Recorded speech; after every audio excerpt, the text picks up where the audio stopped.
Öncelikle sınava girmiş olan tüm öğrenci arkadaşlara buradan geçmiş olsun. Tercihler bildiğiniz gibi daha önce zaten ÖSYM'nin yayınlamış olduğu kılavuz ana sayfasından güncel haliyle yayınlanmıştı. Yani 6 ile 14 Ağustos tarihleri arasında tercih işlemleri başlayacaktır. Tabii tercih işlemleri başlarken özellikle bu süreçte öğrencilerin kendi bireysel olarak değil de mutlaka dışarıdan bir eğitimci arkadaş, bir rehber öğretmenden ya da bu işi bilen birisinden destek almaları şarttır. Niye bunu özellikle söylüyoruz? Çünkü tercihlerde dikkat edilmesi gereken birçok nokta vardır, birçok faktör vardır. En basitinden öğrencinin tercih edeceği alanın getirisi var mı, götürüsü var mı? Ya da işte X mesleğini tercih ederken sadece günümüzde öğrenci arkadaşlar maalesef diyoruz. Sadece sevdiği meslek değil ya da idealindeki meslek değil. Yarın öbür gün istihdam alanı açık olan bir meslek ya da getirisi olan bir mesleği de maalesef tercih etmek zorundayız. Şimdi günümüzde biz eğitimciler genelde öğrenci arkadaşlarımıza tavsiye ederken işte sevdiğiniz bir mesleği tavsiye ediyoruz ya da idealinizdeki bir mesleği ya da bölümü tercih edin diyor ki ama bunun akabinde bazen öğrenci hedefindeki ya da idealindeki mesleği tercih ederken şunu da göz ardı edebiliyoruz.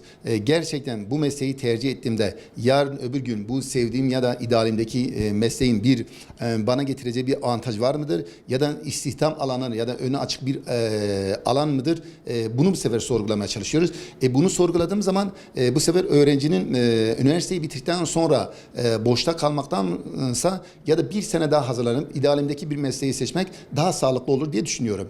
Yine meslekler tercih ederken şuna da dikkat etmek lazım. Özellikle öğrenci arkadaşlarımızdan tavsiyemiz mesela ilk 20.000'de olan bir öğrenci arkadaşımız tercih yaparken 3.004 yani %10-15 baraj puanın aşağısından ve %20-25 bin baraj puanın üstünden tercih etmeleri lazım. Bu neye tekabül ediyor? İşte 20.000 sıralaması olan bir öğrenci arkadaşımız 17.000, 18.000 itibaren tercih aralığından başlayıp 25.000 hatta 30.000'e kadar tercih aralığı yani kısacası yelpazeyi geniş tutmak lazım. Tabii bunu yaparken yine söyleyeyim gidebileceği en düşük olan ve sevmiş olduğu mesleği mutlaka tercih listelerinde bulunsun. Zaten tercih listesinde yaklaşık olarak 24 tercih hakkı var. Bu 24 tercih hakkını isterse 2 yıllıklar, istersen 4 yıllıklar. 2 yıllıklardan kasıt TYT ile tercih yapılan bölümler, 4 yıllıktan kasıt ise AYT ile tercih yapılan bölümler. Ya da karma bir tercih listesi de hazırlayabilir. Ya da istediği bölümleri en öne koyup daha sonrası işte puan ya da sıralaması en düşük olan bölümleri en arkaya da yazabilir. Yani kısaca böyle tercih listesinin yelpazenin mümkün olunca geniş tutmak lazım. Tabii bunu yaparken aynı zamanda üniversitelerin seçeceği üniversite de önemlidir. Yani nasıl seçeceği işte yurt barınak olanaklar var mıdır? Yerleşke yeri merkeze ya da merkeze yakın mıdır?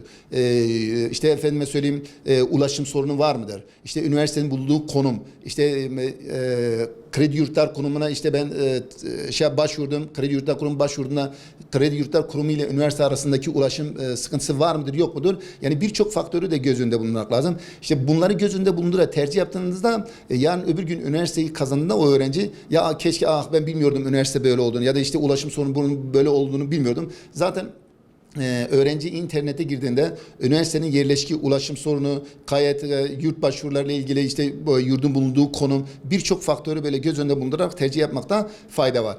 Tabi bunu söylerken şunu da göz ardı etmemek lazım.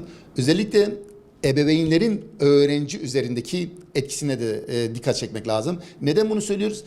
Hatta belki siz de takip ediyorsunuz sosyal medyada özellikle sınavdan sonra intihar vakalarının çoğalması ya da sevdiği mesleği ya da istediği bölüme yerleşmeyen öğrencilerin birçok olumsuz durumla karşı karşıya kaldığınızı sosyal medyadan da biz de buradan zaten takip edebiliyoruz. Bu durum oluşmaması için özellikle ebeveynlerin öğrenci üzerindeki baskı mekanizmasını mümkün olunca en aza indirmek lazım. Baskıdan kasıt nedir? Öğrenci hazırlanmak isterse bir sene daha o hakkı kendisine versin.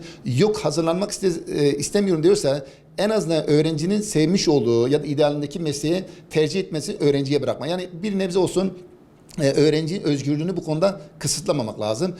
Bunu yaparken ebeveynlerin özellikle öğrencinin üzerinde biraz daha bu konuda rahat bırakmaları.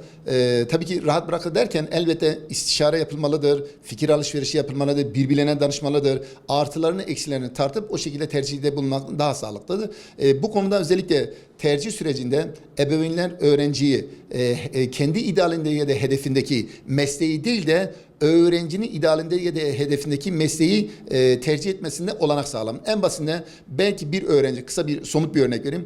Öğrencinin kendi somut olarak el becerisi bir resim öğretmeni ya da müzik öğretmenliği tercih etmek yerine yok isterse işte öğretmenliği ilk öğretim öğretmeni ya da işte diş hekimliği ya da işte biliyorum hemşireliği vesaire gibi bir bölüme özellikle lanse etmeye çalışıyor. Halbuki belki öğrencinin yetenekle ilgili ciddi anlamda bir becerisi vardır.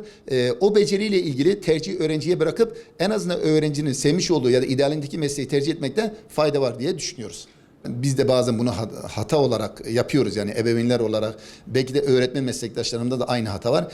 Biz sevgimizi şartlı sevgiye bağlıyoruz. Yani öğrencisin, her zaman söylüyoruz, sınav sonucu ve karne öğrencinin zeka belirtisi değildir. Öğrencinin zeka belki birçok alanda başka bir yeteneği vardı. Önemli olan onu keşfetmek. Sınav sonucu kötü geçmiş olabilir. İstediği hedefe ulaşmamış olabilirler. Bir sene daha kendine o zaman vakit ayırdı. Hatta şimdiden, yarından itibaren gelecek senenin sınavın hazırlığını yapabilirler. Kaybedilmiş bir şey yoktur. Hayat zaten kendisi bir sınavdır. Bu sadece hayatımızın bir parçasıdır.